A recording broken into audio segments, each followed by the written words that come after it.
प्राचीन मिस्र, फिरौन, पिरामिड और शक्तिशाली देवताओं की भूमि। उनकी मान्यताओं का केंद्र था आफ्टर लाइफ का कॉन्सेप्ट, एक ऐसी यात्रा जो चुनौतियों से भरी थी लेकिन वर्दी लोगों के लिए इटर्नल ब्लिस का वादा करती थी। प्राचीन मिस्रवासियों के लिए मृत्यु एक अंत नहीं बल्कि एक परिवर्तन थी, अगली दुनिया की यात्रा शुरू करने से पहले एक विराम। एक सक्सेसफुल पैसेज सुनिश्चित करने के लिए इलैबोरेट रिचुअल्स और मेटिकुलस प्रेपरेशंस किए जाते थे, जिनमें से सबसे महत्वपूर्ण था ममिफिकेशन। रहस्य और श्रद्धा में डूबी यह जटिल प्रक्रिया आत्मा के पात्र भौतिक शरीर को इटर्निटी के लिए प्रिजर्व करने के उद्देश्य से की जाती थी, क्योंकि प्राचीन मिस्रवासियों का मानना था कि आत्मा को शरीर के साथ फिर से जुड़ने और आफ्टर लाइफ में इमॉर्टैलिटी प्राप्त करने के लिए शरीर को पहचानने योग्य रहने की आवश्यकता है। इस विश्वास ने मम्मिफिकेशन के विकास और परिशोधन को बढ़ावा दिया, एक ऐसी प्रथा जो प्राचीन मिस्र की सभ्यता का पर्याय बन गई। प्राचीन मिस्रवासियों के लिए ममिफिकेशन केवल एक प्रैक्टिकल उपाय नहीं था, यह उनके धार्मिक विश्वासों और सामाजिक संरचना के साथ गहराई से जुड़ा हुआ था। यह आफ्टर लाइफ में उनके विश्वास और मृतक के साथ संबंध बनाए रखने की उनकी इच्छा का प्रमाण था। इस प्रक्रिया को स्वयं पवित्र माना जाता था, जिसे कुशल पुजारियों द्वारा किया जाता था, जो प्रत्येक चरण के साथ आने वाले रिचुअल्स और प्रेयर्स से अवगत थे। ममिफिकेशन में शामिल इलैबोरेट प्रोसीजर्स भी प्राचीन मिस्र के सामाजिक पदानुक्रम को दर्शाते हैं। ममिफिकेशन की क्वालिटी सामाजिक स्थिति और धन के आधार पर काफी भिन्न होती थी। फिरौन और रईसों को सबसे विस्तृत और महंगा उपचार मिलता था, जबकि आम लोगों के पास अधिक किफायती विकल्पों तक पहुंच थी। असमानता प्राचीन मिस्र के समाज के सामाजिक स्तरीकरण को उजागर करती है, जहां मृत्यु में भी स्थिति और धन ने एक महत्वपूर्ण भूमिका निभाई। प्राचीन मिस्रवासियों द्वारा कल्पना की गई आफ्टर लाइफ की यात्रा एक खतरनाक यात्रा थी। मृतक को विश्वासघाती परिदृश्यों को नेविगेट करना पड़ा, सत्य के हॉल में निर्णय का सामना करना पड़ा और अंडरवर्ल्ड के देवता ओसिरिस को अपनी योग्यता साबित करनी पड़ी।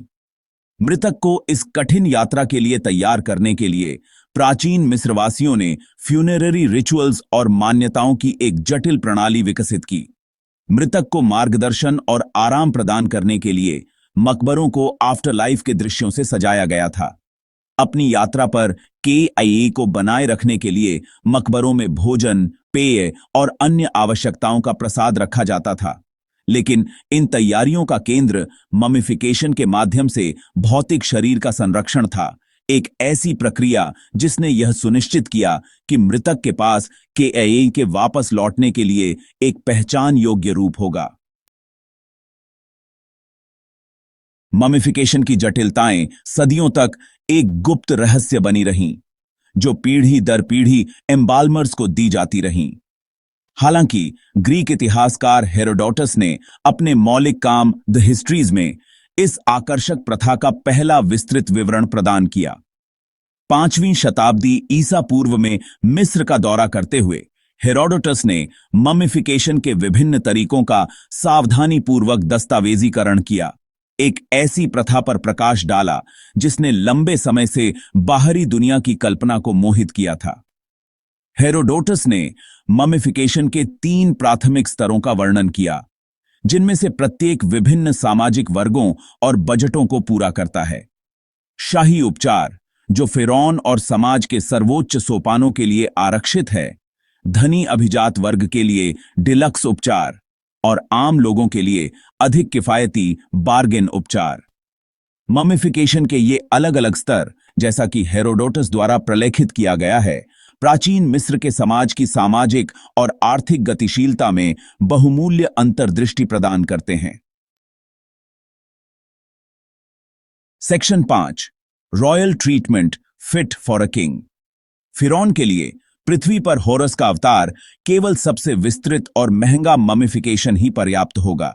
यह शाही उपचार फिरौन की दिव्य स्थिति और मिस्र के समाज में उनकी महत्वपूर्ण भूमिका का प्रमाण था।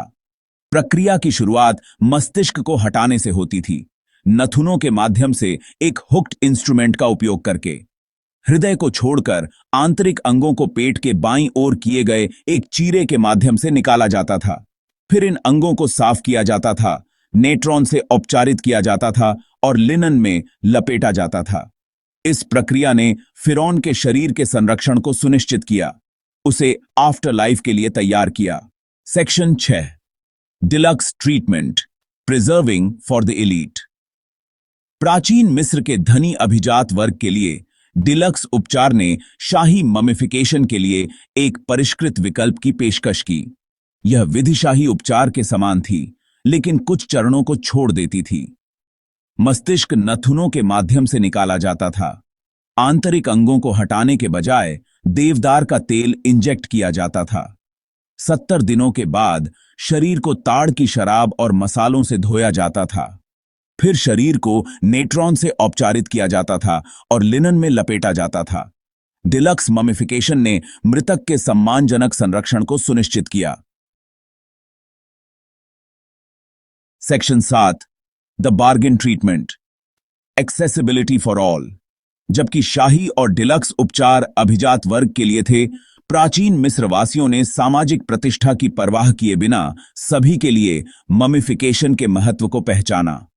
अधिक किफायती विकल्प बार्गेन उपचार ने यह सुनिश्चित किया कि आम लोग भी इस पवित्र प्रथा से लाभान्वित हो सकें।